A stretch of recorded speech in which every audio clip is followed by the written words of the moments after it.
بسم الله الرحمن الرحيم الحمد لله رب العالمين والصلاة والسلام على أشرف المرسلين وعلى آله وأصحابه أجمعين وعلى من تبع هداهم إلى يوم الدين.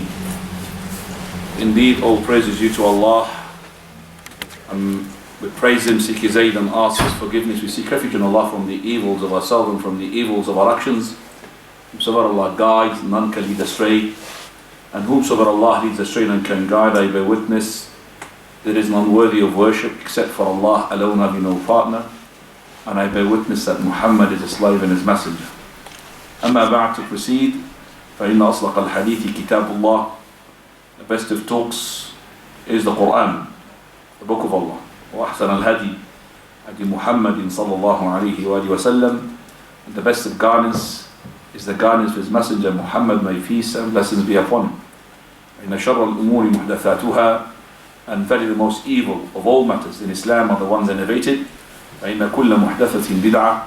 For every newly innovated matter in Islam is an innovation.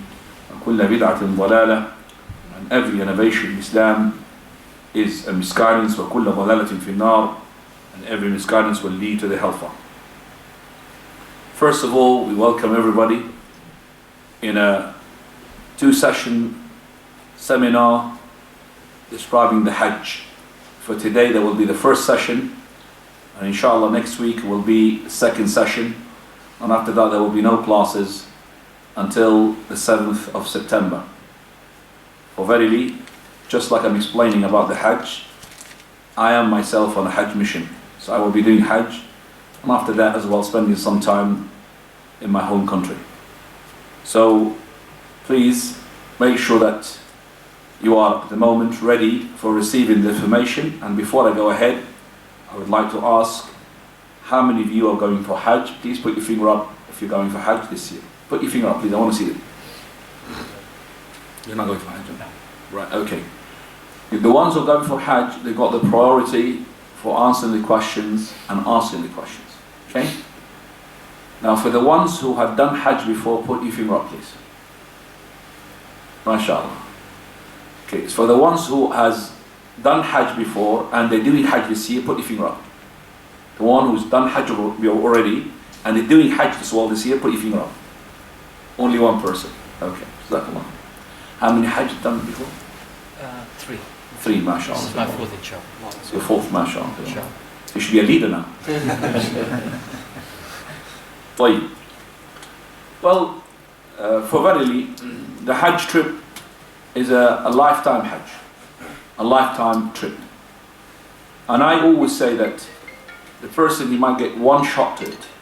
So if it is the case, then I would like to master the Hajj and perfect it as much as I can in order to maximize my hasanat and in order to make sure that I'm following the steps of the Prophet ﷺ. On the year 9, this is the year which is the Prophet ﷺ, when he migrated from Mecca to Medina, there was no Hajj until the Hajj was imposed on the Prophet ﷺ in the year 10 after Hijrah. The year 10 after Hijrah, Prophet of Allah, when the Hajj became compulsory, and compulsory means that you should straight away, as soon as you got transport and the provision, the means, the money, then Hajj becomes compulsory upon you. Prophet of Allah, he set forth for this Hajj. And when he declared that he's going for Hajj, all the companions, and I mean my word, all the companions who were in Medina, they got ready to go for the Hajj. Even the women who were pregnant. And pregnancy here is not like the pregnancy these days. Pregnancy at that time, you might deliver the baby on the way, not in the hospital. So some of the women, they delivered the baby. Like Asma bint Umays, she delivered her baby while she was away. And some of them as well in Mecca already. They're preparing for the Prophet when he comes to see the Messenger of Allah, how he does his rituals. To tell us as well that the Hajj ritual is only in Mecca. There's nothing in Medina, because if it was in Medina as well, then those in Mecca, they would have just said, let's just go to Medina first in order to learn part of the Hajj. So Medina is not from the Hajj package. But you're going all the way there, you don't want to learn the etiquette of visiting the Medina, you'll be as well in a loss. But the Hajj is all of it in Mecca area. Okay? The province of Mecca, which includes Mina, Muzdalifah and Arafah. That's within the Mecca, okay, area. طيب. And alhamdulillah, that you know that the Hajj is the 5th pillar in Islam. So I'm going to give you now what I'm going to be doing. Introduction, the excellence of the Hajj. And I'm going to be talking about some important issues in the Hajj. And preparation, what to take, Hajj, Umrah related definitions, and all of those things. We're going to pass through them inshallah. And types of the Hajj. Geography, Hajj, Umrah, Miqat, and Mawaqit, Haram of the Mecca. Then the journey, day of the departure, arrival. Umrah step by step. Today, inshallah, we're going to finish, inshallah, all of that. Then the second session, we'll be staying in Mecca. Then after that, we're going to go Hajj step by step. The 8th day of the Hijjah, the 9th day of the Hijjah, the 10th day of the Hijjah. All of those are going to be as well described in the second session. And the 11th and the 12th and the 13th of the Hijjah. And then the last day, Tawaf al-Ifadah. And that's it, it's finished. Right. Maybe we will, inshallah, try to put something into that if we can, if we have time. That is to make visiting of the Medina. Inshallah. I will try my best. So the excellence of the Hajj, let's just pick up 2 hadiths.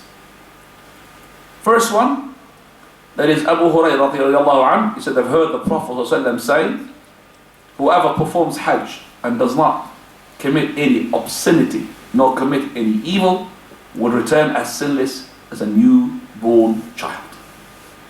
What more do you want than that? Start from the beginning, scratch. Everything before is being wiped.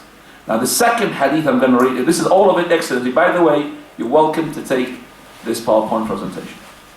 Just give me your flash memory, whatever you call it, and put it there as long as it's got no virus. Okay? Inshallah. Right. Email address? Email address, give it to the brothers here, inshallah, who's in charge. We will email it to you. Sure. Excellence of the Hajj. This is the only second hadith I'm going to do it because it does a lot. This hadith is, alhamdulillah, it is sahih. Allah ibn Umar, he said, I was sitting with the Prophet ﷺ in the Masjid of Mina. The Masjid of Mina is called Masjid al-Khif. A man from the Ansar and a man from Thaqif. 2 tribes, well known. Came. They said salam to the Prophet ﷺ. Messenger of Allah, we came to ask you. So he said, if you wish, I will tell you why you came to ask me and what was your questions. Or if you wish, I will hold and you ask me and then I will answer you. He said, okay, Messenger of Allah, tell us. What is it that we're going to be about to ask you? So he said, الثقفي, so the person who's from Thaqif said to the Ansar, you ask. Okay, Messenger of Allah, tell me what I'm about to ask. So he said, you came to ask me about you coming out from your house, heading towards the Masjid al-Haram. And what sort of rewards you're going to get. And your 2 rak'ah after tawaf. And what sort of reward you're going to get. And your sa'i between Safa and Marwa. What sort of reward you're going to get. And what you get when you go to Arafah. And what you get when you throw the Jamara. And what you get when you slaughter your animal. And what you get when you shave your head. And what you get when you make your tawaf of al-Ifadah. He said, by the one who sent you the truth, I came to ask for that. So it's point by point, word for word. So he said, very good. As soon as you come out of the house, heading towards the Haram, every step that you shikamu traverses, Allah subhanahu wa ta'ala will give you hasana and remove for you sayyah, sin. So now, of course, we don't have she-camel, we're going to have planes. And so don't worry to have to calculate this, the air miles of the aeroplanes. And we're going to get hasanat, inshallah. So the she-camel, every step, that means whatever, aeronautical mile, whatever, regardless of what you're going to be, the distance. And then, as for you 2 rak'ah of the tawaf, it is like setting free a slave from the children of Ismail. Why is children of Ismail? Because the most expensive slaves are the children of Ismail. That's why when you set free one, that means you're setting a very expensive slave. And you don't have slaves to set free, but you've got an opportunity to do so. As for your sa'i between Safa and Marwa, it's like setting free 70 slaves. As for you standing in Arafah, for verily Allah subhanahu wa ta'ala will descend a descendant which is suitable to His Majesty, to the nearest heaven, and He will start boasting about the people before the angels. And He would say, those are my slaves, they came to me with uncombed hair from everywhere, hoping for my paradise. For verily if their sins is to be as many as the sand particles, or the drops of the rain, or the froth of the sea, I would have forgiven all of that. Go ahead, my slaves, you've been forgiven. And for those whom you have interceded for. As for your throwing the jamarat, the stones, for every jamara you throw, a major sin will be removed. As for you slaughtering your animal, this will be saved for you with your Lord. As for you shaving your head, for every single hair you get a hasan, and sin will be removed. If you're bald head, don't worry, brother, it will be calculated as well. As for you making tawaf for every father, you make the tawaf and there will be no sin upon you. An angel will come and he will put his hands between your shoulders, even though you're not going to feel it. And he would say, go ahead and make whatever you want to make in the future, for everything the past has been forgiven.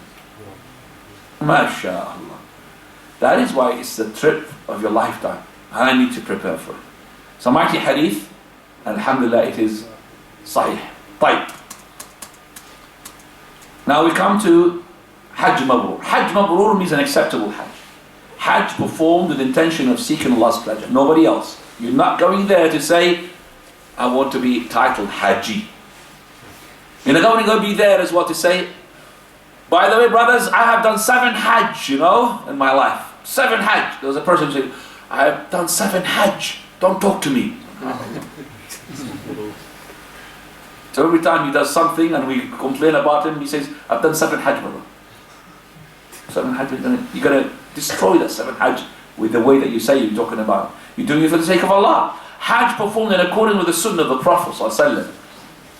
Always take your manasik from the Prophet ﷺ. Hajj conducted with full obedience to Allah. Hajj which is followed by obedience, not followed by disobedience. Hajj which includes righteous good deeds such as providing food and spreading good words. Birrul Hajj, إطعام الطعام وطيب الكلام. Silsila Sahiha 1264. Important issues about the Hajj. Hajj, as we said, the 5th pillar of Islam. And it's obligatory, Hajj and Umrah, once in your lifetime. If you did Tamattu or Qiran, this will include the Umrah in it. Hajj was made obligatory in the 10th year of Hijrah, as we said. Hajj becomes compulsory immediately once the following conditions are met, and one will be sinned if he delayed it. If he's a Muslim, adult, sane and free. And I believe all of you here fulfill this condition, except maybe these boys. How old are you? Able? How old are you? 8, yeah, except for these boys. Because they're not going to fulfill the condition of number 2. Everybody fulfills Muslim, adult, sane and free, except for those 2 children. Now, capability, that's capability to do with health, safety of the route, we've got that, transport, we've got that maybe, but how financially capable, that's Allahu A'lam. And no legitimate excuse for not going. Like for example, you're scared if you left, you're going to be captured and put in prison. As for the women, there is a husband or mahram has to be there. If there is no husband or mahram, regardless how old the woman she is, or she just had her husband died and she's very old and she's widow and she hasn't done the Hajj, there's no Hajj on you. You don't have to do the Hajj. Because if you did the Hajj, you're going to be sinned. Mahram, if it's a husband, if it's a mahram, he has to be male, he has to be adult, and has to be sane. He cannot be non-adult, children cannot be mahram, cannot be insane, and also he has to be male. Now, is there any condition to be Muslim? No. So if it's a non-Muslim mahram, let's say for example she's a revert and her father wants to take her all the way to the Mecca area, but if he comes, he's not allowed to enter anyway. But I'm just saying, Islam is not a condition for being a mahram. So if a woman, she wants to travel to anywhere and her father or her uncle is non-Muslim, can fulfill as well of being a mahram. طيب. It is highly recommended for the women who fulfill their Hajj condition to seek her wali's permission. He sinned if he doesn't allow her, if she's got everything, she's ready. Also, she must seek her husband permission to perform a voluntary Hajj. Now, if it's obligatory, we say that it's advisable, and the husband should not prevent her from doing the Hajj. But I would say to the sister, you don't want to go to Hajj, even that your husband doesn't want you to go to do so, even though that it is your Hajj for obligatory, and you've got everything, because you don't want to end up divorced. A woman on her menses or postnatal does everything the pilgrim does except for tawaf, sa'i and prayer. She doesn't do tawaf, no sa'i, no praying. Everything, she stands in Arafah, no problem.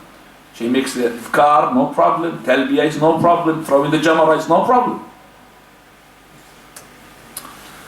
The non-adult, let's say that you've got taken a non-adult, and slave is considered valid. So these two, their Hajj is considered to be valid. But it will not be sufficing for their obligatory Hajj once the child becomes an adult and once the slave becomes a free. Because we don't have a slave, but we have non-adults. So the children can go. I don't advise for the children to go, especially their babies, because they're going to incur a lot of harm to yourself and to the baby. Leave him home. The Hajj of a child, if you talk with him, like a child's 8 years old, 7 years old, or even 3 years old, even a baby, is treated as an adult Hajj in terms of fulfilling obligations and avoiding prohibitions. But there will be neither sin nor penalty incurred if the child left an obligatory or committed a prohibition. If the child is old enough, is to be corrected and taught. So if the child is old enough, like the some our children here, 8 years old, then he is able to distinguish some of the rituals of the Hajj. He should be taught to make the Hajj rituals himself. So they don't make talbiyah on his behalf, he will make talbiyah. Otherwise, if he's young, his guardian will do it on his behalf. If a person has just enough money to do either the obligatory Hajj or the marriage, then prioritization goes to his persisting need. So if he's in need or desperate need of the marriage, let him pay the marriage money and go ahead and marry. But if there's no persisting need for the marriage and Hajj is compulsory upon him, let him make the Hajj. Right. Sincerity, that's preparation. Pay your debts, write, update your will. Money used for Hajj to be halal sources. Try to accompany knowledgeable people. Learn about Hajj and Umrah. Attend lectures, read. Learn, memorize some of the du'as. Learn how to pray Salat al-Janazah, which is the funeral prayer. Learn the ruling of Salat al-Safar. And learn the etiquettes of visiting the graves and medical checkup. Now the important thing here is this. Brothers, when you choose a Hajj package, don't look at how cheap is the Hajj package. Look who is going to go with you. The person who's going to take you to Hajj. Because you want a person who's going to teach you Hajj, and plus he's so learned that if I have a problem, I would ask and he would give me the answer. It's very hard to go and shop in the market for answers for questions. So when you have a Hajj person who's with you, so if you always look who is going to go with you in that Hajj package. Don't choose, is this cheap for me? And I always say, if you pay peanuts, you get monkeys. I always say that. So if your Hajj package is so cheap, you're going to get into so much difficulty. Like for example, I'll give you an example. Hajj, shifting and non-shifting. Some of you don't know the word shifting and non-shifting. But once you experience it, you will never ever go back to do a shifting Hajj. You'll do non-shifting. Because you're going to end up in Aziziyah, and to perform your prayers for the sake of Tawaf al-Wada', Tawaf al-Fifad and all of that, it's going to be very hard. Unless you're going to stay in the haram because you're a single person. If you've got a wife, very difficult. Paying how many riyals and up to 300 and 400 riyals just for one go from the haram to the area. And to get the taxi is just a nightmare. Shifting is no good. Go for the non-shifting. That's an advice. Non-shifting is the best package. Because you're going to stay with the hotel in the haram. For those who don't know shifting and non-shifting, we'll explain as well in the Hajj when we come to the Hajj. Debts. Okay, being debt-free is not a precondition for performing Hajj. You could be in debt, as long as you make sure that you have arranged with the creditors. Please, I'm going to postpone my payment until I come from the Hajj. No problem. Okay, but Hajj, the debt is to be treated, very seriously. Okay, very seriously. Just like, it's just something. So if debt is due, then you must settle it or take permission from the creditors. It's permissible to take a loan for Hajj, no problem. But it would be disliked if it puts you in financial trouble. Now what to take? Documents, of course, which is going to be done by the Hajj company for you. Okay, when packing things for Hajj, keep in mind, stay light. Okay? Extra high items are going to be a burden for you. Don't carry around lots of things. Take necessary items, like a prescription, because everything's a very big. Okay, everything. Prescriptions, maybe you needed that. Choose compact light items. For example, if you go to Mina, that night of Mina, which is Muzdalifah, you're going to ask your company, what did you prepare for me? What did you give me there to stay the night?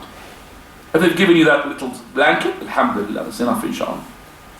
Do not take valuable things, because you might lose them. Most items are usually in Saudi Arabia. Essential things, ihram towels, 2 sets towels, and it has to be taken from here if you're going to make ihram on board of the plane. There's no ihram towels to be sold on the plane. They sell you perfume, they sell you things like this, but they don't sell you ihram towels. Okay? So take ihram towels from it. Unless you're going to go to Medina first, then you could buy it from Medina and then go from there. Okay. Medication, money, there. You could do it, inshallah. Travel belt, which is like this, very good. You put your money and everything. Okay? It doesn't matter which the way, even it's got thread in it, doesn't matter. I need to take the second one off. There's a cross there. You see that little cross? Don't purchase that. Right. Comfortable and modest clothes would be recommended for you. Women wear their normal, comfortable clothes. Avoid anything that will bring them hot and heat. Warm jackets, maybe if you are going in Hajj during the winter, not these days. These days are going to be very warm. Very hot, I'm not saying warm. Very hot. Okay, the socks, men, useful for voluntary tawaf. Because in the obligatory tawaf, you're not allowed to put socks on. But voluntary tawaf, okay, then if you're in state of ihram, you're not allowed to put socks. But if you're voluntary tawaf, no state of ihram, very comfortable to have the socks when you make the tawaf and all of that, because it will, make a cushion for your feet. Women, useful for sa'i and all kinds of tawaf, because they must cover their feet anyway. Slippers, okay, even this and even that. I brought you all types of things that you think of. Okay? Some people think that is not allowed. See that one? What do you call that one? Crocs. That's the name of the company, isn't it? It's like Hoover now. It's been for the vacuum cleaner, for Hoover. Crocs. Okay, whatever you want to call it. But this one, people find it comfortable, isn't it? It's comfortable, it's comfortable, it's comfortable. Alright? No problem even to put the shoes on. As long as just normal shoes, they're not really like the khuf that cover the ankles. Okay, this one is okay, no problem. There's no such proof to say that this is a problem. Okay? People, they go for the one which has got something in the middle between the toes. Don't go for those. That really very hurtful. Leaves a sort of a scar between your 2 toes. Yeah? So it doesn't have to be open. You could have this. So if some people think that it's been covered from there, then it's makhit. Akhi, makhit is not for the shoes. Makhit is for the clothes. Do you understand me? The one which is being sewn like a sleeve. Not for the shoe. There's nothing for the shoe. You're not allowed to put socks or khufs. That's for the shoe. It should cover the ankles. Fine. For sleeping, mainly in Muzdalifah. Okay, these are helpful things. You could pillow, the one which is in I think the company sometimes will supply them with these things. Fine. Maybe these things as well. Some people, they can't sleep unless they have eye covers or earplugs. Especially if your roommate is a snorer. You need earplugs. I'm not joking. If he snores, you can't sleep. Okay, this tawaf sa'i counter beads will help you to count. Not the tasbih. This is for 1, 2, 3, 4, 5, 6, 7. Okay, right. This is very important for the men and the women. The men is more important as well, because they've got this towel, which is the haram towels, to lubricate in between their legs. Okay? Bag to carry your shoes, very important. They'll give it to you, the company. And even they give a little bag for your stones. Very soon you're going to be as well giving the stones in a packet. Yes, I've taken a sample of that last Hajj. So you're going to be given like this, mashallah, washed. I don't know with Zamzam maybe or not. By the way, washing jamarat with Zamzam is bid'ah. So you think that they're going to be more effective to the shaitan? Okay. First of all, when you throw the jamara, you're not throwing a shaitan. The shaitan is not there, handcuffed, is just saying, come and throw me. No. Throwing because the Prophet said throw. The Prophet said he did throw it, and he's following the sunnah of Ibrahim salam. Yes, at the time of Ibrahim, shaitan came to him at that time. But shaitan is not going to come to you. So I'm going to, and plus number two, who said that if you wash it with Zamzam, it will be like a rocket? Who said that? Fine. For communication, mobile does everything. Mobile does everything. Maybe if your mobile hasn't got the special, it's got a special charger, then you bring that charger. Make sure that you turn off your mobile and make it on silent when you are in the masjid. Right. Lots of patience. That's what you should be carried as well. You should be patient. You need all the way, especially towards the end. Don't get angry. You might get angry. You're going to be provoked there. If I ask a person who's been for Hajj for a number of times, how is the patience needed there? Yeah, you really get tested. You get really tested. You're going to see things you can't explain them. Why is this person doing such a thing? Yeah, you're going to come. So you're going to be tested with that patience. And that's what it is. It's all about patience. Ask Allah to help you on that. Be positive, hope for the best, and have only concern. One concern, that is to have Hajj Mabrur, accepted Hajj. Okay, some of the definitions of that, I'm going to leave that.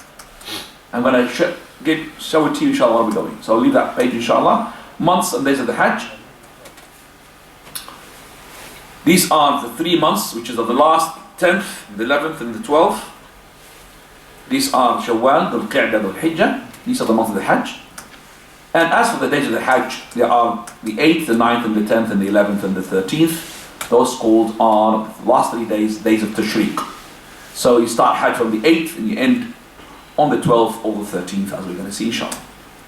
5 kinds of Hajj. There's 3 types, which is Tamattu, Qiran, Ifrad. Most of you will do Tamattu, which is Umrah first, then they take off their Ihram clothes, and then later on the 8th day, they will do Hajj.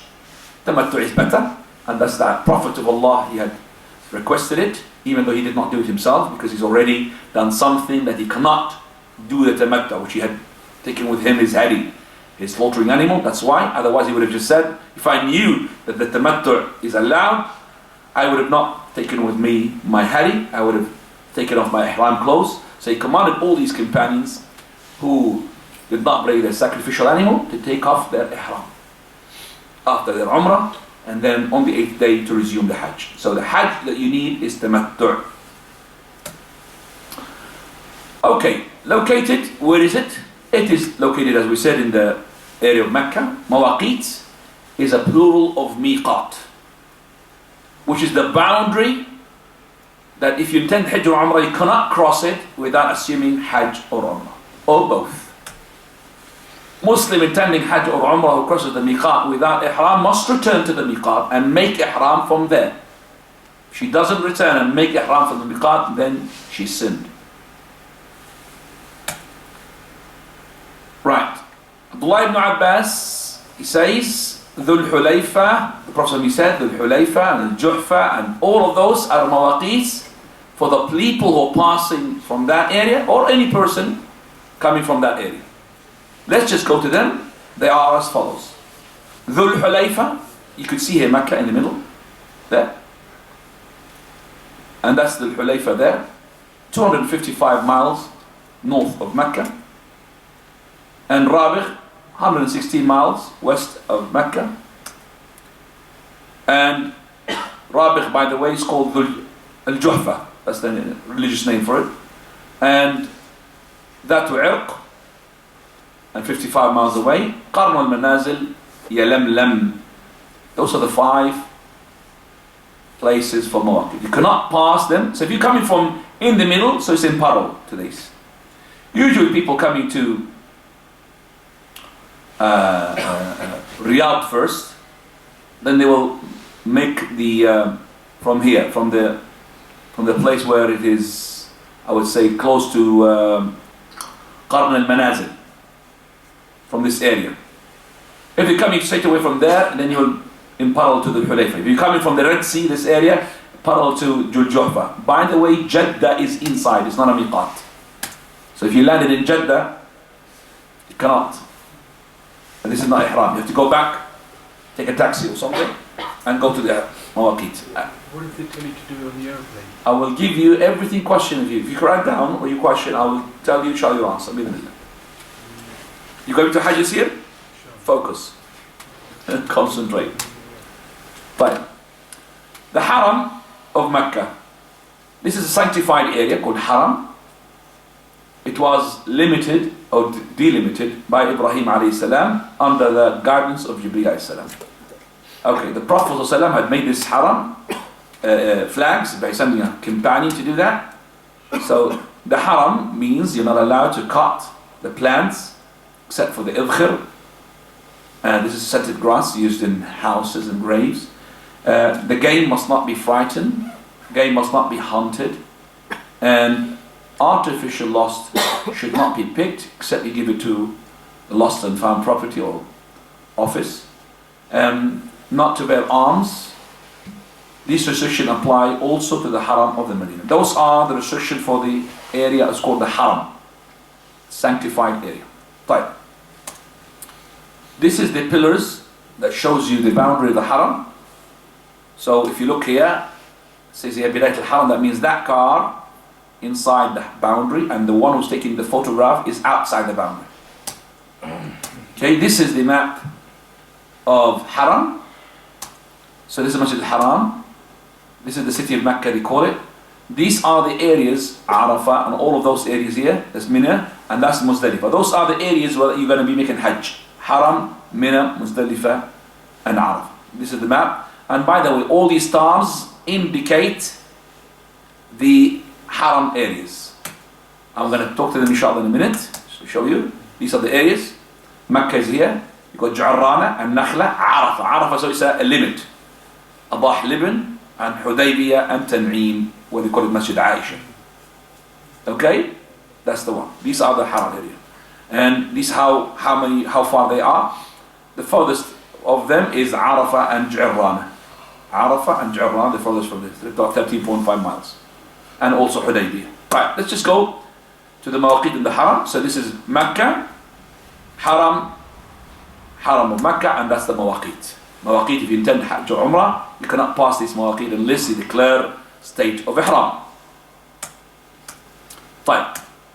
Dua of the travel when you go, and this is as I said for you to learn, inshallah. Subhanallah sakhrana hada to the end. And now we go to the Umrah step by step. First of all, summary. Umrah is as follows. These are the Umrah. Let me go back again. It's Ihram, Tawaf, Sa'i, and Halq. Ihram clothes. And make it the Ihram intention. Tawaf is to make the Tawaf around the Kaaba. Sa'i to Safa and Marwa, shaving or trimming the hair.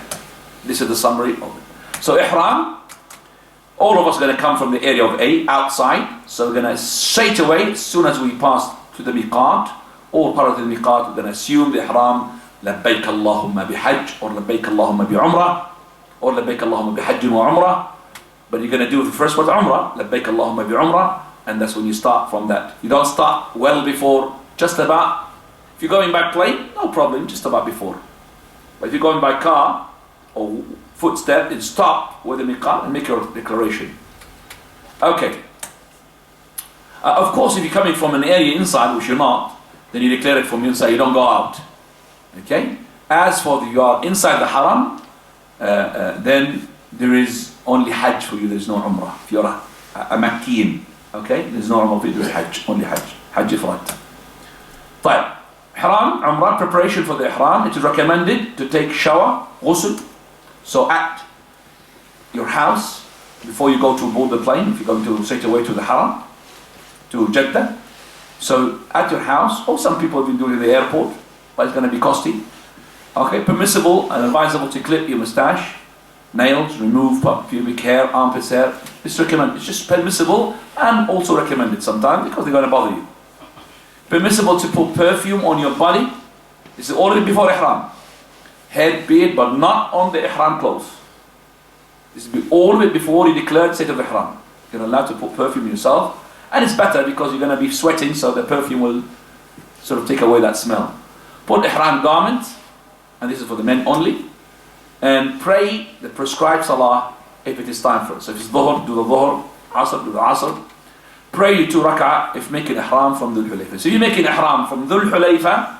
So if you're now coming from Dhul Hulayfa, then you make your 2 ihram inside there. So if you're going to Medina first, then if you're going to be passing Dhul Hulayfa, you pray the 2 rak'ah, and that is called the 2 rak'ah, not of the ihram, of the Blessed Valley.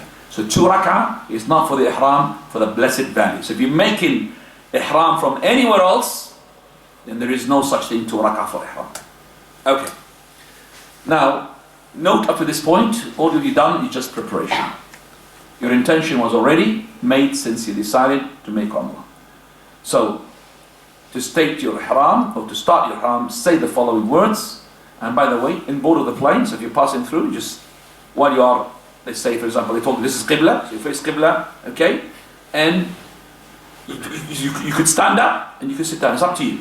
So you just make sure that you're ready. Waqif doesn't mean standing up as well, it means but you're ready. And you say the following words, Labbaik Allahumma bi'umrah. Here I am, O Allah, intending umrah. As soon as you say this word, you are in a state of ihram. So some of these things which are permissible now became impermissible. Like for example, putting perfume, you're not allowed to put perfume now. Okay? You're not allowed to cut your hair. You're not allowed to put, except for the ihram clothes now. You can put, for example, shirts and all that.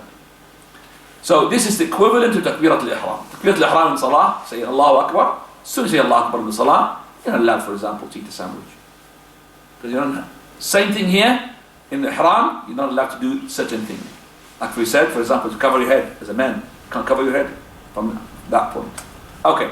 It is also recommended to add the following dua.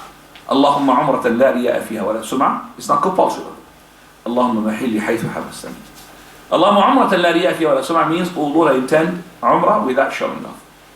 Second, Allahumma mahilli haythu habastani. Some of the scholars they say this if you are vulnerable, if you are, for example, ill person, or no, you say it even if you are healthy. Because you don't know what's going to happen to you. If you said, oh Allah, I declare a state of no ihram, wherever you restrain me, anything happens to you. See, the Hajj and the Umrah, you have to fulfill it until the end. It's different from any other ibadah. So for example, you fast, you could break it off. Prayer, break it off. But the Hajj, you can't just say, oh, khalas, too much for me, I've got to go home. Finish it. You have to finish it with that. But let's say, for example, you broke your leg, you can't continue. If you said these words, all you have to do is just put your clothes and go home. If you said these words. If you haven't said these words, then if you want to put your clothes on, then penalty incurred. You're going to be slaughtering an animal. Then also, the following year, you have to do it again. So it becomes like what? A repayment for what you have done. You have to do it again. But if you said these words, you don't have to do it. Just put your clothes on and go. There's no slaughtering, no requirement to do. Okay, after you started your haram, repeat the following talbiyah. Labbaik Allahumma labbaik. Labbaik la sharika laka labbaik. Inna alhamda wal ni'mata laka wal mulk la sharika laka. Or labbaik ilah al-haq. Or you could just put this for a few times and then labbaik ilah al-haq. The Prophet used to say labbaik ilah al-haq, labbaik ilah al-haq, labbaik ilah al-haq. Labbaik Allahumma labbaik, say it in a way that would bring your feelings into it. You're saying it from your heart. And also we focus upon something which is the people that do it all the time, which is that they say, they break in the sentence just for the sake of the melody, they say Inna al-hamda wa ni'mata laka wal mulk. No. Look at where the commas are. So labbaik Allahumma labbaik, that's full sentence. Labbaik la sharika laka labbaik is full sentence. Inna alhamda wa ni'mata laka wal mulk, it's full sentence. La sharika lak, full sentence. What people they do, labbaik Allahumma labbaik, labbaik la sharika laka labbaik, inna alhamda, and they stop. That's not right. Wa ni'mata laka wal mulk. So make this into 3 sentences. So watch for this because it's been done somehow to suit a melody. Inna alhamda, it's for a melody. It's not for the sake of. So don't do that. Better to say it altogether.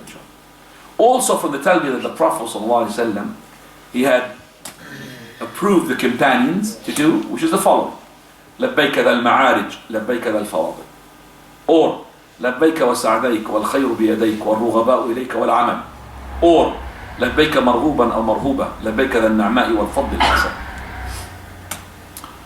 It is permissible to mix even the previous talbiyah with La ilaha illallah. طيب.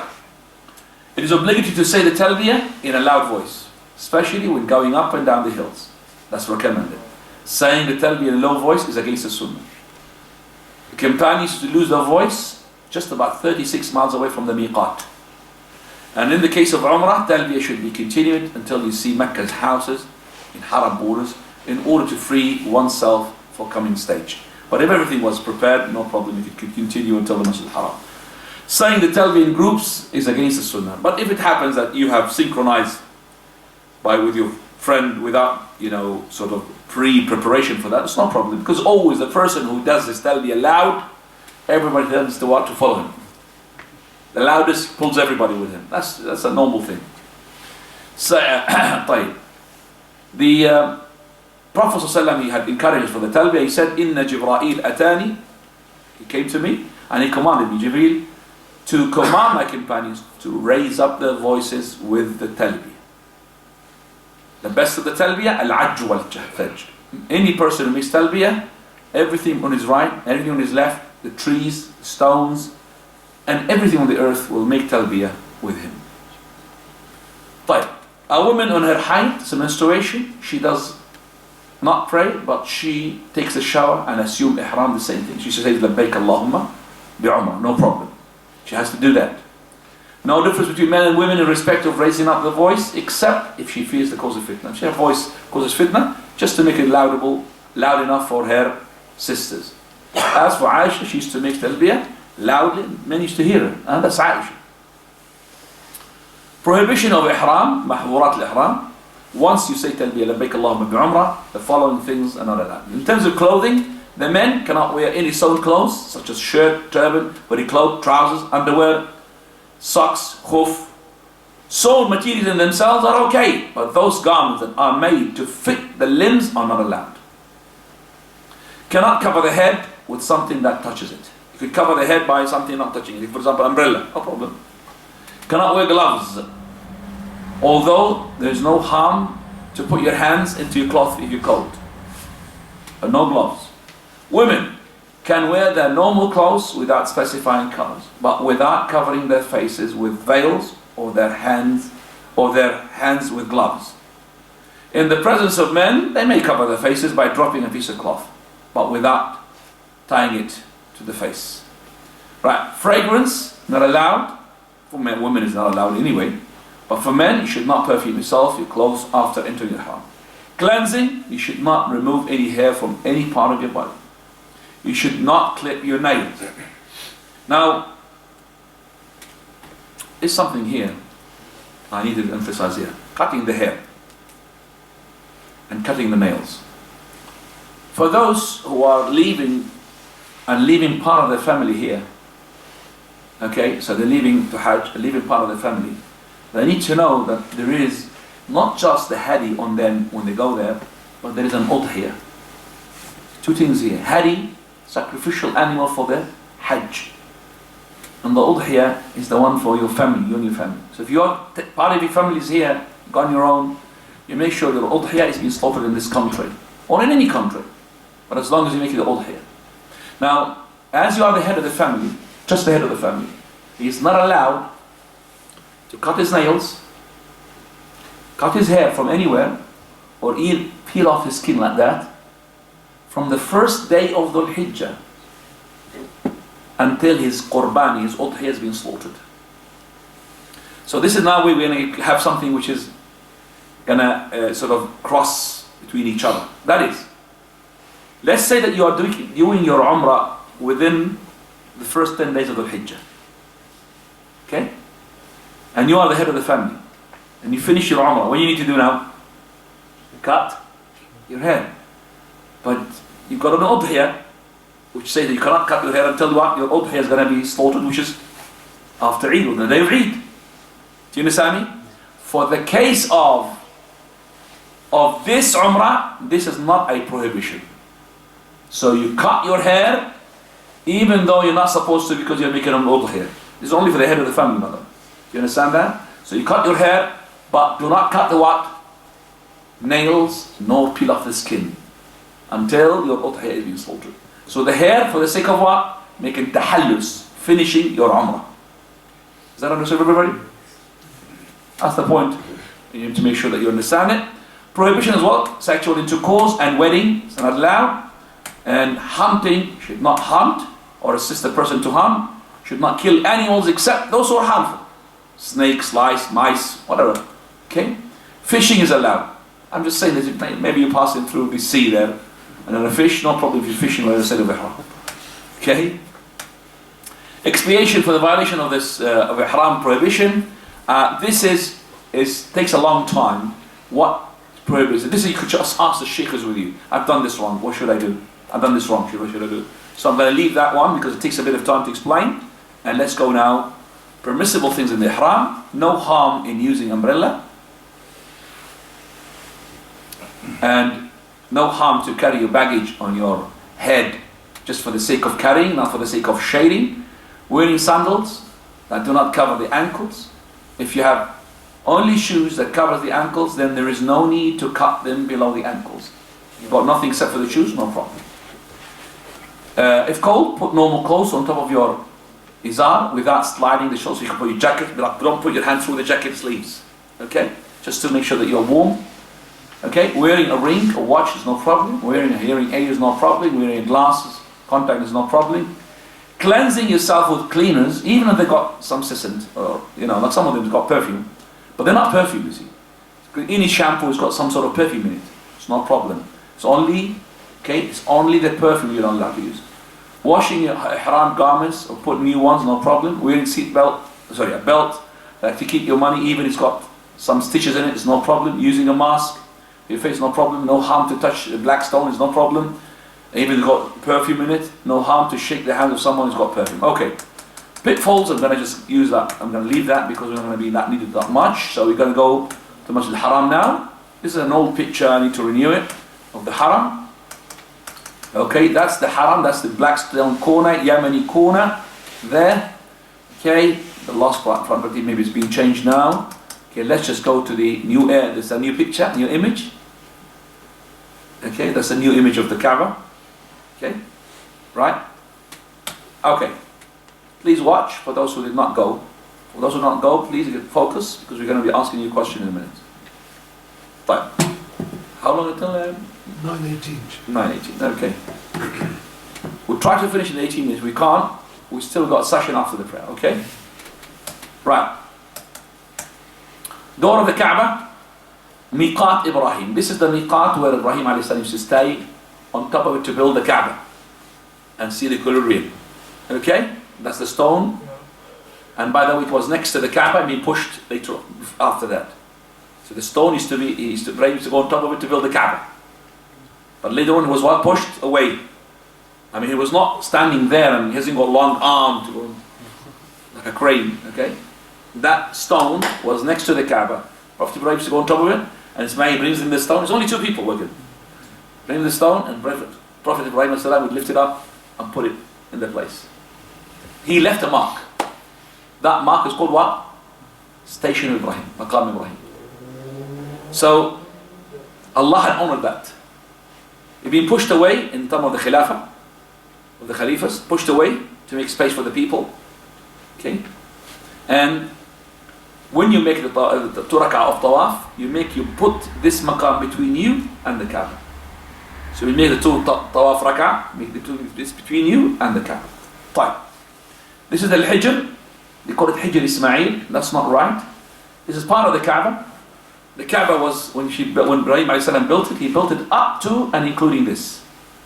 But because of the deluge, the flood, destroyed the Kaaba. People of Quraysh didn't have enough money to rebuild the whole of the Kaaba. So they built 2/3 and left this semicircle.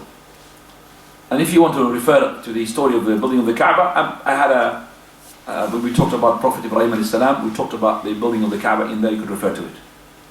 The history background. So this is the, basically, the Hijr is not called Hijr Ismail. Don't you ever think that Ismail was there, or was being put there, because there was no Kaaba built anyway. So it's called Al-Hijr. Al-Hijr, the area which was, or Al-Hashim, the destroyed, part of the destroyed. So you're not allowed to make tawaf from it. You have to be around it, because this is the Kaaba. So the Kaaba is supposed to have 4 corners, and we are allowed to touch 4 corners. But because these 2 corners are artificial, do you understand me? The corner is supposed to be here, erected. So only 2 corners can be touched: the Yemeni corner and the what? The black stone corner. Whereas those 2 corners are not corners; they are inside the Kaaba. Do you understand that? The corner is supposed to be built here. That gives you.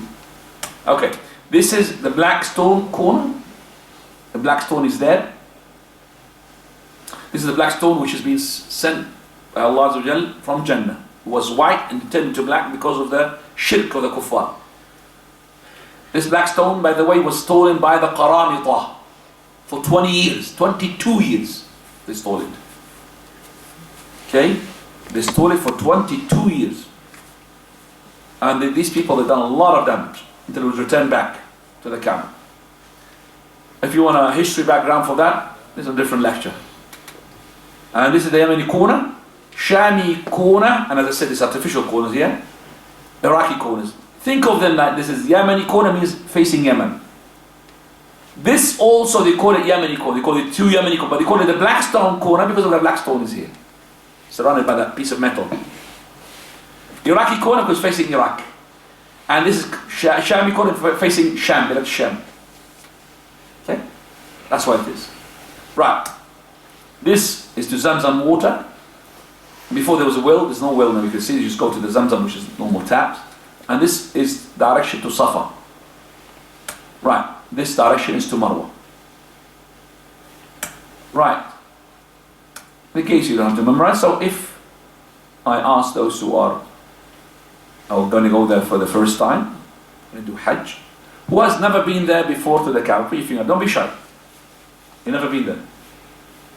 I'm only asking you guys. Okay? So I'll ask from this brother here. Can you tell me the easiest one? What is this? Look at it. And by the way, the Kaaba is being shifted from a different direction now, so it makes you confused. But we're looking at it from the other side now, we're looking at it from this side now. What is this? Can you see it, yeah? Okay, what is this? Maqam Ibrahim. This is where the stone, where they left a mark. Okay? Don't go and touch it, by the way. You see people touching it, kissing it. Don't do anything. Maqam Ibrahim, just to make sure that when you pray 2 rak'ah of the tawaf, you pray somehow behind it. Not exactly behind it, but in the direction. Okay? You're not there? What is this? It's pointing towards that thing which is like there. Circle. Come on, we talked about it. We gave you 3 names for it. That's Yemen corner. It's not corner, I'm talking about this. You haven't been there? Yeah. You haven't been there? You have been? I have not been. What is this called? I think he said the Kaaba was built there. So what is it called? An name? Hashemite or something. Hashim. Hashim, yeah. But there's one a simple name. Anybody? Hijr. Yes, Hijr. So Al-Hijr or Al-Hatim or Al-Hashim. Right. You haven't been there before? You've been there before? Yeah, Long time. Okay, you could answer this. What is this here? The black stone? Yes, Blackstone. Well done. Okay. Right, what is this? I'm going to go ask. Not you. Brother? Look at it. Yemeni corner. Well done. So, hasn't been there? Have you been there before? What is this then? What is this? That is the Sham. Shami corner, well done. And finally is this, anybody? Iraqi corner, correct. Fine. No touching of Shami or Iraqi corner, only touching of Yemeni corner or black stone. Okay. Direction is this to Zamzam? Anybody to tell me the direction of this, brother? Safa. Safa. Marwa is the other direction. Well done. Right, okay. Tawaf al-Qudum. When you go there to the Kaaba, you're going to perform Tawaf al-Qudum, which is circumambulation around the Kaaba. Qudum means arrival. Arrive at the Masjid al-Haram, black stone, Tawaf, and make Iddiba' and Ramal. And pray 2 rak'ah of Tawaf. This is the summary. This is Tawaf al-Qudum. Right. It is sunnah to go to do ghusl before entering the Mecca. So if it's possible, you could go to a hotel, in your hotel, make ghusl. There's a different ghusl from the miqat ihram, when you did it here. This is one in the side there, to make sure that you are ready to do the umrah. The Prophet entered the masjid from the gate of Banu Shayb. It doesn't matter if you enter from any gate. Enter the masjid with the right foot and say the dua that you say when you come to the masjid. Bismillah Allahumma salli ala Muhammad muftahri abwab rahmatik. Or a'udhu billahi al-azim, wajh al-kareem, sultan al-qadeem, min ash-shaytan ar-rajim. طيب. Arrive at the Masjid al-Haram. Once you see the Kaaba, raise your hands if you wish, as it is recorded from Abdullah ibn Abbas. There's no authentic specific dua recorded from the Prophet, but you may say the dua of Umar al-Khattab, Allahumma anta salam, wa minka salam, fahayyina rabbana bis-salam. Oh Allah, you are the peace, from you is the peace. Oh Allah, greet us with the peace. Raise up your hands like this as soon as you see the Kaaba. Fine. Go straight to the black stone, face it and say Allahu Akbar. You may add Bismillah. So you could say Bismillah, Allahu Akbar. But Allahu Akbar is the one required. So Allahu Akbar, and it's been recorded by Abdullah ibn Umar, he said what? Bismillah. So you could say Bismillah, Allahu Akbar. Or Allahu Akbar himself. Okay. How many times? 3 times. Once. Somebody says 3 times. Because I've heard them say Bismillah Akbar, Bismillah Akbar, Bismillah Akbar. When they do this, they make congestion. People, because you stop it for about 3-4 seconds, and now they're going to be stopping. Look at the motorway. Everybody will congestion. That's the problem. You don't stop. When you're going, Bismillah Allah Akbar, and go. Touch it with your right hand and kiss it, and make a sajda on it as the Prophet did that. But if you can't, just kiss it, then touch it with your right hand. And you're not can't, then just make a sign towards it. And that's what you're going to do. You're not going to go to the black stone. Do not attempt to do that. Especially in your ihram, umrah, tawaf. If it's voluntary tawaf, do whatever you like. Later on you make tawaf on your own. But in the ihram, don't do that. Especially if you've got some people with you as well. Gesture, just like this with your hand. Bismillah Allah Akbar. Okay? With your right hand. To do that at the beginning of every circuit. You do not have to touch the black stone for your tawaf to be accepted. Do not push and crowd to get the black stone. Prophet admonished Umar not to do so. Hurting a Muslim is a great sin, while kissing the black stone is not obligatory. Excellence of touching the black stone. Allah will send the black stone on the day of resurrection. It's got 2 eyes and a tongue. And he will speak and testify for the one who had touched it in the right manner. Not anybody, the right manner. And it will clear the sins. Prophet said, he said, the Yemeni corner and the black stone, they clear off the sins in abundance. Okay, that's a black stone. This is a history. I'm going to leave that. Tawaf al-Qudum. Qudum means arrival. Tawaf around the Kaaba. Start from the black stone. Kaaba on your left. Go around the Kaaba. Kiss, prostrate whatever you can. And then 2 sunnah applies to this tawaf. Number 1, al-Ramal, brisk walk, in which shoulders are thrust forward in the first 3 rounds only. And it is from black stone to Yemeni corner. So let's say this is the table, which is the Kaaba. This is the black stone, which is the fan. Yemeni corner is going to be here. Hijr is going to be there. Maqam Ibrahim is going to be on that side. Correct? Yes. So if I make now, Tawaf al-Qudum, he says I have to make 2 sunnah. 2 sunnah means something which is recommended. Ar-Ramal. Even if you got a sister with you, you do the Ramal, but the sisters no. It's a brisk walk. So it's like, it's not running, it's just about fast walk. Fast walk. Fast walk. And you do it while you are with your wife. Don't go fast, but fast as in make sure that you're really strong. Okay? You're going from the Blackstone all the way the other corner, and between here, you make it what? Normal walk. How many rounds? First 3 rounds. And that's it. So first round, and then normal walk. Second round, then normal walk. Third round, and then normal walk. The story behind this, it takes time to say, but basically this had happened at the time of the Prophet of Allah. And I'll tell you quickly, the Prophet of Allah, when he wanted to make the Umrah, the Kaaba was under the control of the Quraysh, and it was a Umrah to be performed because of the Umrah that they prevented the people of the Muslims to do it in the year before. And the agreement was that the people of Quraysh will go to the mountains and will free the Kaaba for 3 days for the Muslims to come and perform their Umrah. So when they were in the mountains, they were on that side, which is the side of the Hijr. And when the Muslims came, they started saying, rumors that the Muslims are vulnerable, they are at the moment coming from Medina, they got the fever, it's called the fever of the Medina, well known. So they're really tired. So the Prophet, I want to show them we've got power. You can't tamper with us. So he said, okay, we'll perform now the tawaf, in which we're going to show the people of Quraysh that we have got power. Because imagine they're coming all the way, by foot or by on camels. They're not really coming like by planes and trains and cars. So they started making the powerful, strong walk where the 3 sides of the Kaaba, where Quraysh can see them, but in this side they can't see them. So they relax in this one. Walk normal. Do you understand me? So even though Quraysh is not there to watch us, but we do it. Just like the Prophet Ibrahim, he did stone the shaitan. Even shaitan is not there, but we're doing it. It's a ritual. Right.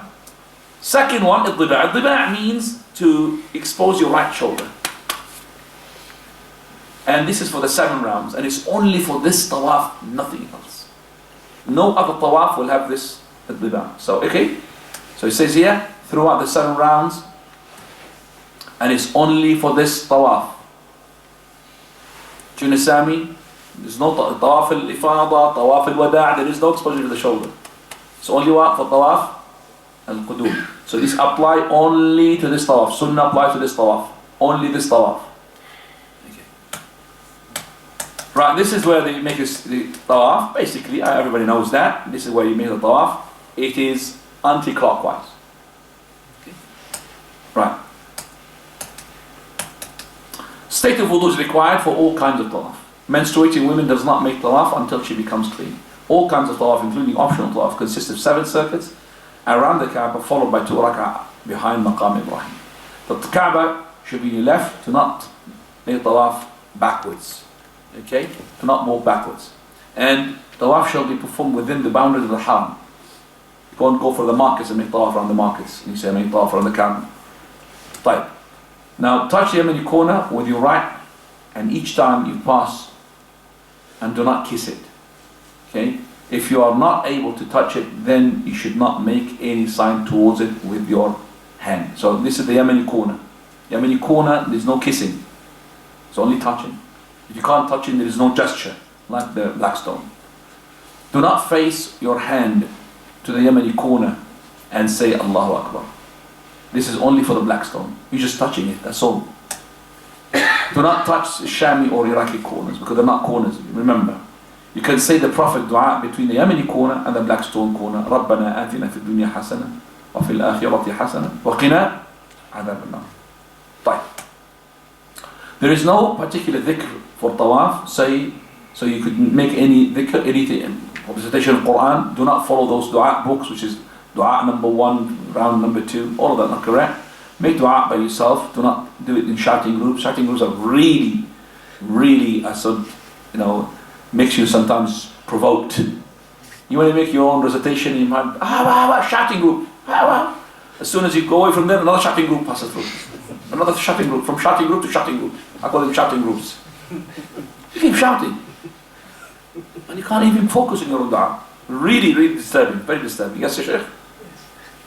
You mean that do not wipe the walls of the Kaaba. Some people just start wiping, wiping. That's why you find sometimes the government had put the cloth so high that the people can't really cut anything or. Okay. Continue tawaf without interruption unless it is necessary. That means you're going to answer the call of nature, toilets, or it is salah. But do not just go there because I'm hungry. Let me finish the third round and go there and continue later on after I eat my sandwich. No.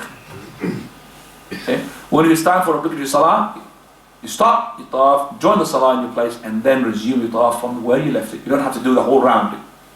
Where you left it. If you need to go to the restroom, you may interrupt your tawaf, make wudu before coming back, and resume where you left it. In the case of doubt, how many numbers of circuits? Build upon which is the minimum. So you're not sure. I've done 5 rounds, for example, but I'm not sure I've done the 6th one. So drop the 6th one and go for the 5th round. Just like you do with the rak'ah of the salah. If you get in doubts after you finish the tawaf, then you should ignore it and not act upon it. I've got 2 minutes left. 3 minutes. Al-multazam is not part of your tawaf. You don't have to do it while you do the tawaf. Okay, you may cling to the place between the corner of the black stone and the door of the Kaaba, placing your hand, chest, like this. Okay, like that. Okay, this is the area, but people, they do it here. So if you can't get this area, all you have to do is just do it at the back. I mean, stand in the back and make your dua. But when you are not touching the wall, so don't do like this in the air. You look funny. If you're on the wall, you do like that. If you're not on the wall, just as close as possible, and you make your dua. And this is where your tears should be coming out and you're crying. Maqam Ibrahim. When you finish the 7th round, cover your right shoulder. Remember, move to the place of Ibrahim and recite وَاتَّخِذُ بِمَقَامِ إِبْرَاهِيمَ مُصَلَّى. Also this sunnah, وَاتَّخِذُ بِمَقَامِ means appoint for yourself a place of prayer on the standing place of Ibrahim. Place the maqam Ibrahim between you and the Kaaba and pray the 2 rak'ah and recite Surah Al-Kafirun and Al-Ikhlas. So Fatiha, 2 rak'ah, we said قُلْ يَا أَيُّهَا الْكَافِرُونَ and قُلْ وَاللَّهُ أَحَدٌ second. You go to Zamzam. Zamzam means they go to the taps. And you drink. And you made the dua of Abdullah ibn Abbas. And then you return back to the black stone, say the takbir and touch it as before. So this is where some of the people, they skip this one. From the sunnah. As soon as you finish your, where's the person who does Hajj along more than time? It's gone here. SubhanAllah. When you finish the Zamzam water, you go back to the black stone. As close as possible, put your hand, Bismillah, Allahu Akbar. And that's the brother. I was looking for you. Just bring that in. Anybody left? Anybody left? Behind? Oh no, I don't think so. Okay. I said after you pray the 2 rak'ah, make sure that when you come to the 2 rak'ah, you cover your shoulder. Put the maqam Ibrahim between you and the Kaaba. Then you recite قُلْ هُوَ اللَّهُ قُلْ يَا الْكَافِرُونَ first rak'ah, قُلْ هُوَ اللَّهُ second rak'ah. And I said, doesn't matter how close you are from the maqam, it could be as far as you can. If you can't have any place, you could make maqam Ibrahim wherever you want. You could pray at any side of the Kaaba if it's too congested. And you go to Zamzam and you drink from Zamzam. Put on top of your head from the Zamzam. And you could say the dua of Abdullah ibn Abbas we're going to show you now. Allahumma inni as'aluka ilman nafi'. I'm going to show you the dua now. But after you finish the Zamzam, you go not to Safa, you go to the black stone. So, with all honesty, have you ever done this before? So the first time. Lots of people, they don't know that. That is after the Zamzam, the sunnah is to go to the black stone as much as you can, and then you're not going to be touching this. Just like you've done in the tawaf. Bismillah, Allah. After you do the black stone, you go to the Safa. So, let's just go to the Zamzam. The Zamzam is like this. I'm not going to talk about Zamzam a lot because Zamzam, the Prophet, he talked hadith of it. طعام طعم وشفاء سقم. It is a food for the person who wants a bigger food. It is Abu Dhar, he stayed for 30 nights on Zamzam. 30 nights, just only Zamzam, nothing else. And he said, تكسرت عطن أو عكن بطني, meaning I'm getting fat. Zamzam made him fat. There is no fat in Zamzam, is there? It made him fat, subhanAllah. The dua of Abdullah ibn Abbas is the last one.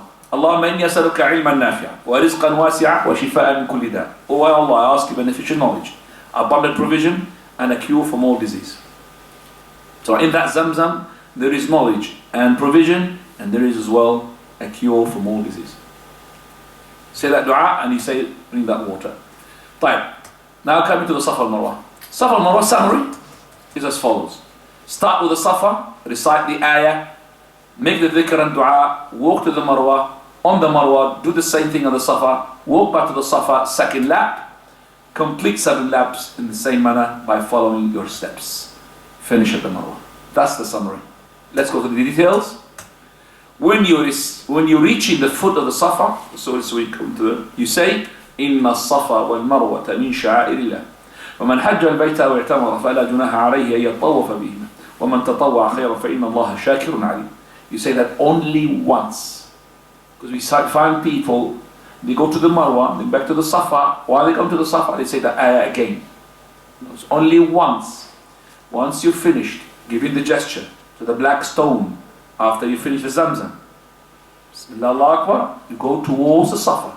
Once you are at the foot of the footsteps of the Safa, as you call climbing, إِنَّ الصَّفَا وَالْمَرْوَةَ مِنْ شَعَائِرِ اللَّهِ.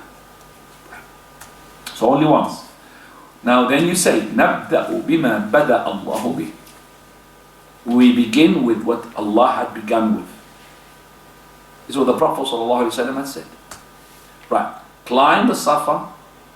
Doesn't mean you climb them. Well, now these rocks, you can't go to them because they're being screened now.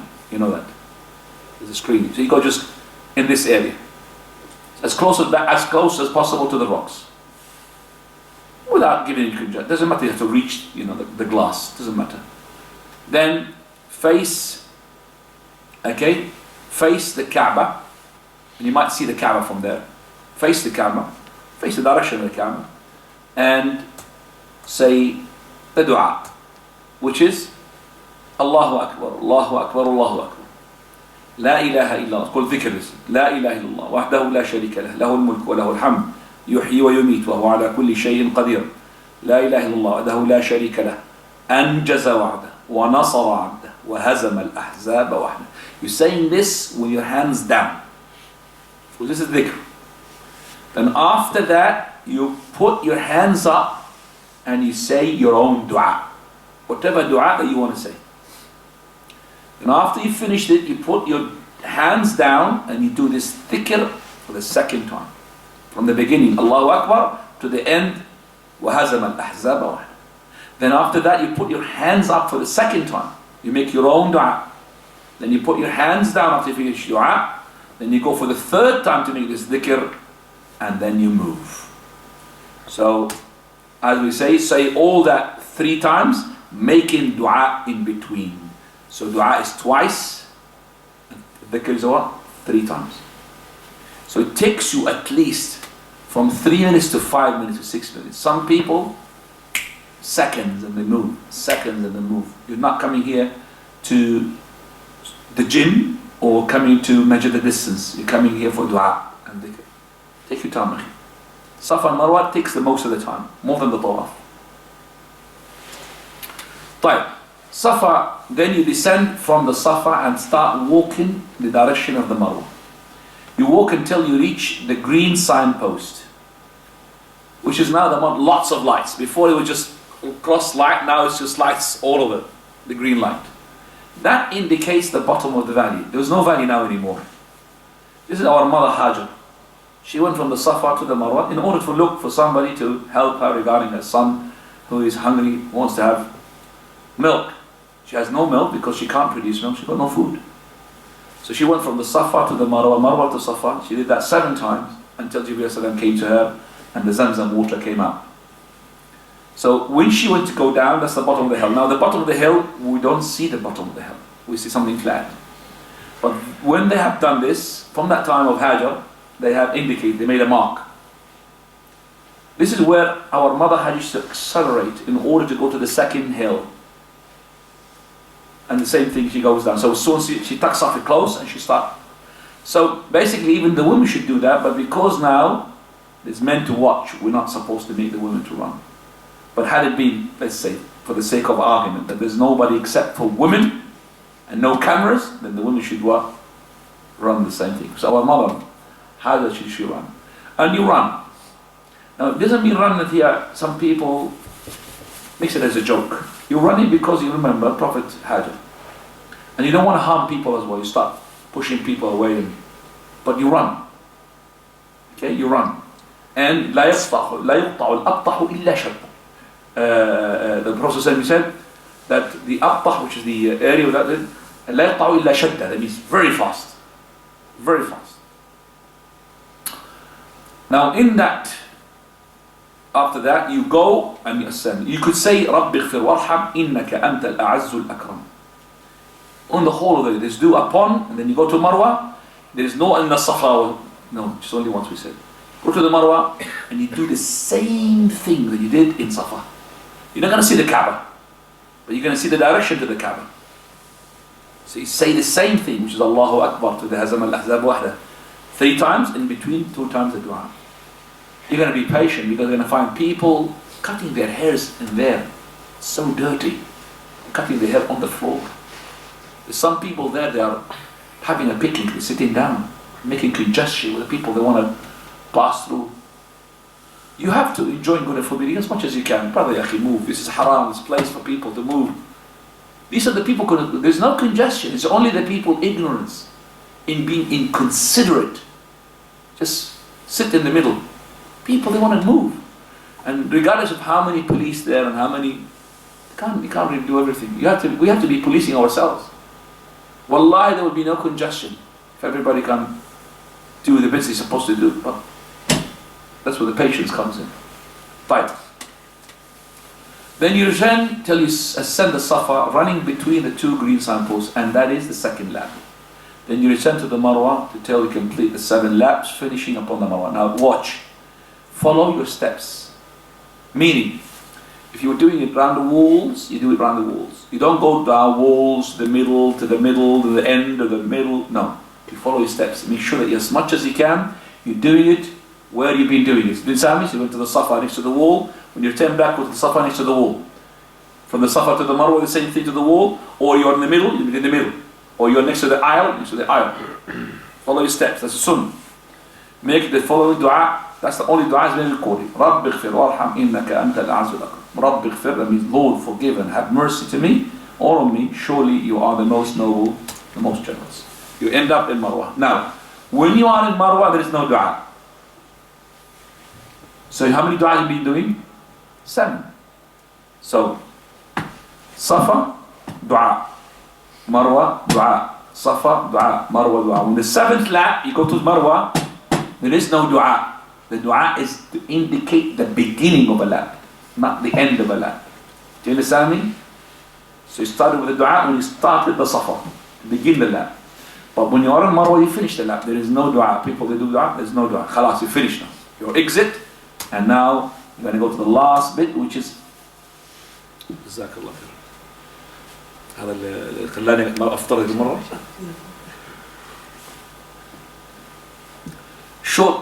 Shorten, shave the hair. Now, if you are doing Hajj, the sunnah is to shorten your hair, not to shave it. Because you're going to shave it at the Hajj. If you're doing Umrah only, you're not doing the season of the Hajj, only Umrah, then you better to shave it. So shorten it, it is the sunnah if you are not doing Hajj. To trim it. Now, this will end your Umrah. Shaving is better only when there is enough time for the Hajj to grow. I will skip that. Trim is trim it. Because it's very hard to have hair. Trim it. Then bald people, they don't do nothing. Hair has to be trimmed from all over the head, because some people, they just cut from here, cut from there, cut from there. Mabruk, no, actually, no mabruk. Mubarak, no mubarak. You have to cut from all over. You can't just cut from here and there and there and this. That's what the people. So you need to go to a barber. You can wait until you leave. Don't be like these people who just cut the hair in the middle there. subhanAllah, the haram. The sunnah is to start with the right side of the head. These people does the barbel, mashallah, the cut. They are, I've seen them, they know the sunnah. So they do the hair, the right one and the left. The woman gathers her hair, then shortens it from the end, the length of a finger joint. Unfortunately, the women, they do it in front of the men. Why is that? You're doing their haram. Go till you reach the hotel. Why? No harm of someone, male or a female, who's still in the state of ihram, to shave others. Everything that was forbidden for you to do, now it is halal to do again. Right, pitfall to the side. Raising the hands upon the Safa and the Marwa in the Salah. Speak of people doing the dua like this. You've seen them doing the Safa like this. Have you seen them? On the Safa and the Marwa? They're saying like salam to the Safa. It's actually what? Dua is like that. Also, jogging all the way between the Safa and the Marwa. It's only between the green signpost. And reciting the ayah every time you approach the Safa. That's not correct. It's only once. And some pilgrims think that the lap is going and coming. So they make 14 instead of 7. Safa, Marwa, Safa, and they make Safa, Marwa, Safa, Safa, Marwa. You understand me? No. Reciting a particular dhikr dua for every lap, that's not correct.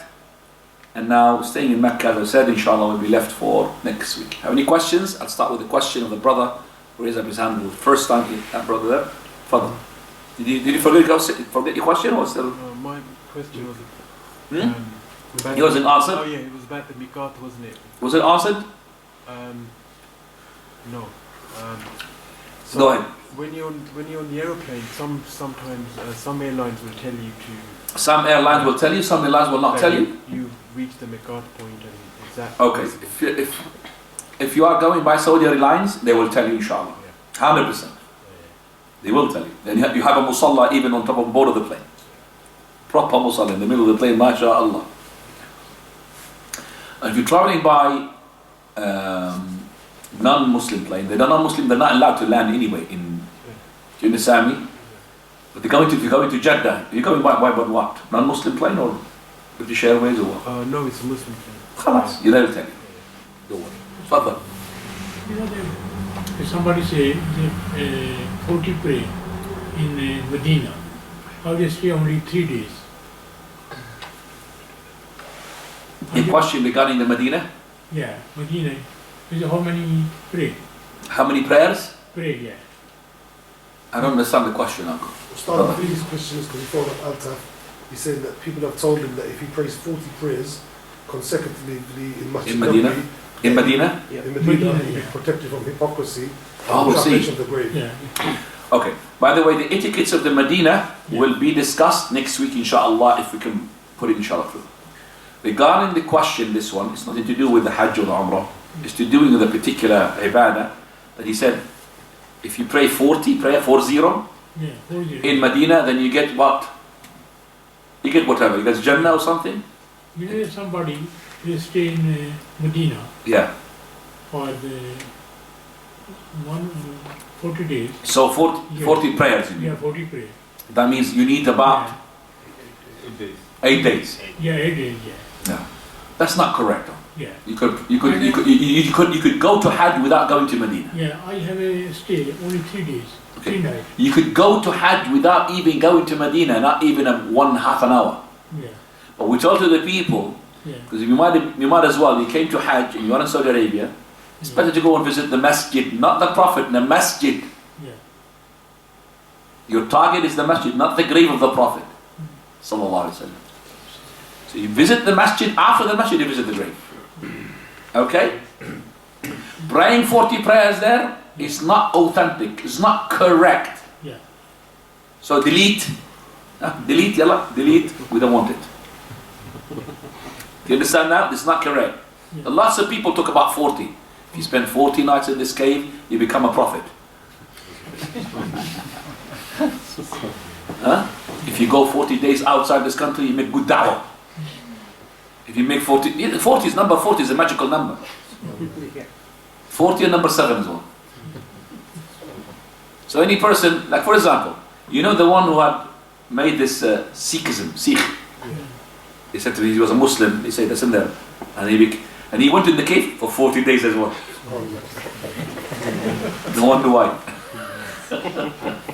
طيب تفضل. My auntie will be traveling from Pakistan with a group, but she's a widow. I think you've heard me listening. The question is, your auntie, she's going to be going from Pakistan with a group, and she's going to meet you there in Hajj? Basically, yes. Yes, okay. Not me personally, but someone. Some relatives. Yeah, nephews. Yeah, okay. So you're asking me regarding this issue. And I said that from the beginning. I think you were here at the beginning of the Yes, class. yes. I said, the woman, even if she's a widow, and if she's old, she needs a mahram. She will be sinned if she goes without a mahram, regardless how old she is and what sort of thing that she come with. For example, a group of women. Yes. But we're not going to say that her Hajj is invalid. Remember that. Hajj is valid. But she'll be sinned for not taking the mahram. But I'm saying that she sinned if she knew the haqq. But somebody maybe told her, according to the madhab al-Shafi'i, that if you go by a bunch of women, there's no problem. But the problem is that even those people will tell her this, because she's coming from Bangladesh or Pakistan. In Pakistan, there is no Shafi'i madhab. It's only Hanafi. So they switched now from Hanafi to Shafi'i just for the women to go with a group of women. This is the joke. They don't tolerate Shafi'i madhab, but when it comes to, I can't go, Qalash, become Shafi'i, inshallah. Have a bunch of women go. That's a problem. So, on the same, we're brothers, but yeah. So, for our understanding, does that mean widows can't perform Hajj? It's not widows who can perform Hajj. Any woman who had reached her puberty and she's got the means, the transport and the money and everything, and she has the permission of her father and her husband, she may not perform Hajj without a mahram. So if the father and the husband said to her, I haven't got time to go with you, Hajj is not required from her. So this fifth pillar, al-Hajj, it says in it, لِمَنْ اسْتَطَاعَ إِلَيْهِ سَبِيلًا, the one who's capable of doing it. This capability for the men, provision, health, transport, okay. As for the women, we add another one, which is what? Mahram. She has to have a mahram. Imagine that something happens to her on the way. See what I mean? She's going to be dealt with non-mahrams. A mahram there will be people respect, will be scared, somebody, figure, a man, protect. That's what the mahram is. And this is the deen, akhi. And we can't say that this day today is transport is safe and women are breadwinners, so they could be like men. What is that? Sharia has been made by Allah the Almighty. So He knows what's going to happen. So under no circumstances. Under no circumstances. Because Hajj is not required from her anyway. So, at the time, there was a woman, oldish. She wanted to make Hajj with the Prophet ﷺ. But her husband is doing the jihad.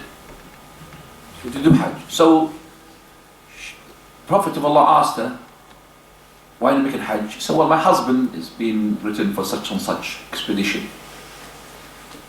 So he brought him. He said, Messenger of Allah, my camel's been stranded for the Hajj, for the jihad, sorry. He said, make Hajj with your wife. So he's saying to him, because he doesn't want his wife to go out, wrong, she's not allowed, even if it's a Hajj with the Prophet ﷺ. Now, Jazakallah for that question. Fadlan. Sheikh, I've got a couple of questions if you don't mind. But all you have to do while they're going, you just face back, because the black stone is going to be there. Yeah. It's going to be there. Say Bismillah, and that's it. Yeah, but if you're not in that side, and you're going to be in that side. You're going to go to Safa. Okay, yeah, of course, yeah. Safa is on the side of the black. So the thing is, when you go to the Safa and Marwa, go to Safa. Safa is opposite to, in parallel to the. So I'm not going to break from you, but just wait for me. Bismillah, Allah Akbar, and go. And I think if you tell them that, all of them, they will come with you, inshallah. Yeah. The other one is the wife's the hair that needs to be cut. Should she do that herself, or should somebody else do that, or should she? The lady, you mean? As I said, and I've said in my slide, it says it doesn't matter whether you cut your hair, or somebody cuts your hair, whether it's male or female. That means you could cut your hair yourself. You could cut the hair of your wife even if you are in a state of ihram. You don't have to be in a state of. Do you understand me? Cutting the hair of somebody, it doesn't mean that you have to be in no state of no ihram. You can be in a state of ihram, cut somebody else, no problem. Sheikh, sorry, one more question. Sorry. You mentioned right at the beginning about there's a masjid in Mina, which is highly recommended to go and read Salah in that masjid.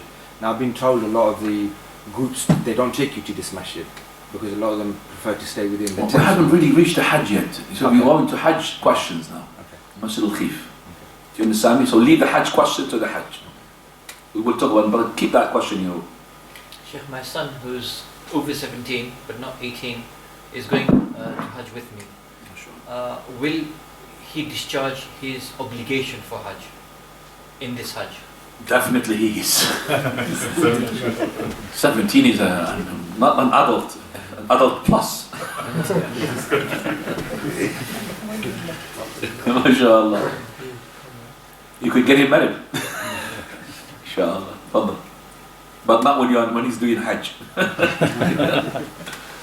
Fadl. If one is not shaving, how short should the trim be? It doesn't matter. Trimming could be half a centimeter. As long as it's trimming. So the trimming is just trimming. So half a centimeter has to be from all over the place. So that you make sure that you are making the whole hair. Not, I'm saying that you have each hair have to be like a laser light, did I do it or not? But just because I've seen some people, they do 1, 2, 3, 4. Khalas. No, yes. It has to be. Okay. So Sheikh, I know you've said it, just want to get clarity. In regards to the Qurbani stuff, I'm going to be doing it here as well as there. That's permissible. Unless your family is with you. Unless is your family with you, your wife and your children are making Hajj with you, there is no Qurbani. No, so the children are going to be here, but the wife's going to be with me. Then you make for the children. So I still do Qurbani. Yes. You don't have to do it in England. Okay. You could arrange for somebody to do it for England, or you could arrange it, you could do it anywhere. You could do it there. In Mecca. The Udhiyah. Do you understand me? But it's better for them to eat from the Udhiyah. It's good to be in England and make the Udhiyah so they could really eat from it. I'm not saying it's not allowed to do it, but I say that, I always make an Udhiyah here. If I want to make it back home, I'll do one here and one home. But here. Even here, it's cheaper. MashaAllah. I was in Wales on Al-Sabt just about 2 days ago, and I was in a place called Church on Stone, something like this, close to Shrewsbury. And I prayed in the masjid. It's about 5 people. Now, Imam made me to lead the prayer, and after that, I was really impressed. And they are actually slaughtering HMC. Okay, and I told him about that. He said, bring us as much as you want there. We'll make you a marquee there and we'll slaughter you the halal. I said, 200 people. It doesn't matter, 200, 300 people. We'll make you a marquee. Just tell us, get a marquee, and he will slaughter it. He will point the one and he will slaughter it in front of you. No stunning. And if you want to stun, there is another section as well, stunning as well. By the way, stunning, it doesn't make it not halal. Because still alive. But you could have it there, mashallah, tabarak. I was really, alhamdulillah, jazakallah khair, khalas. Alhamdulillah. I tell the brothers. But it's from here 100 and maybe 20 miles away from here, 10 miles. Okay, 110 miles away from here. Nah, tafadhal. In the tawaf, at the end of the 7th round, is there also Bismillah Allahu Akbar? Or you just finish the round and walk off? Very good.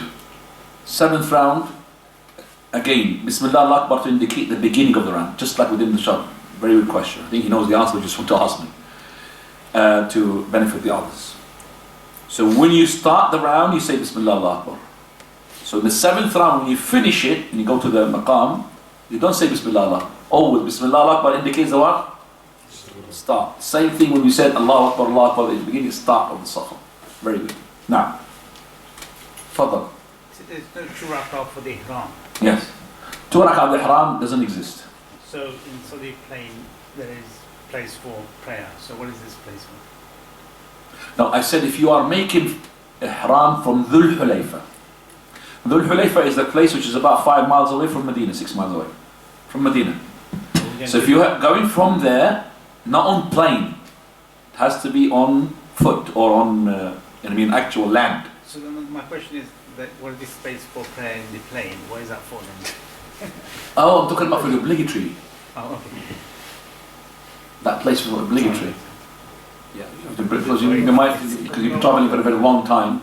And by the way, do not do your obligatory in the plane unless you're being pushed.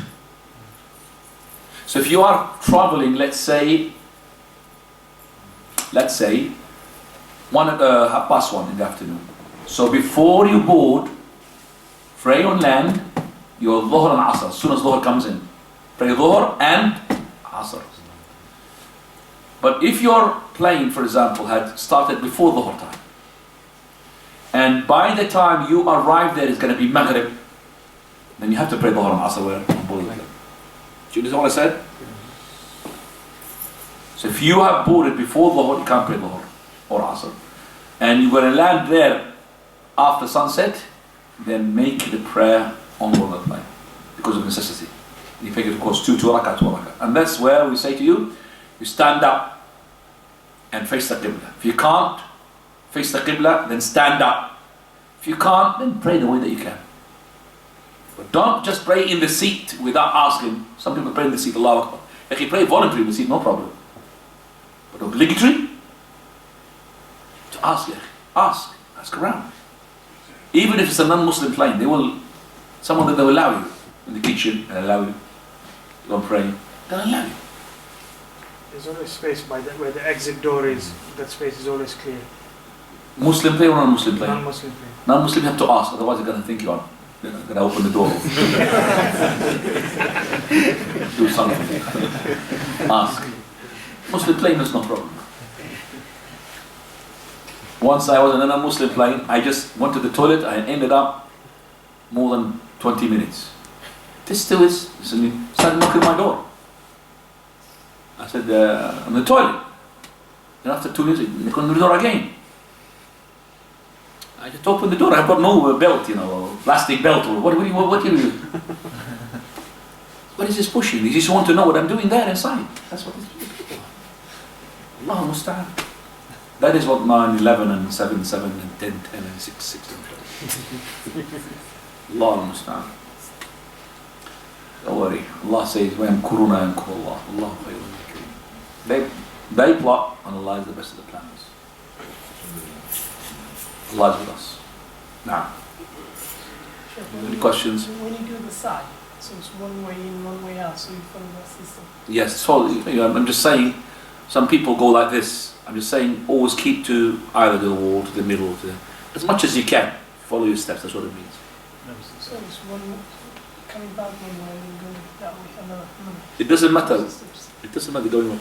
I'm just saying that you go, for example, from Safa to Marwa, and when you repeat that from Safa to Marwa, you are following the steps of yours. That's it.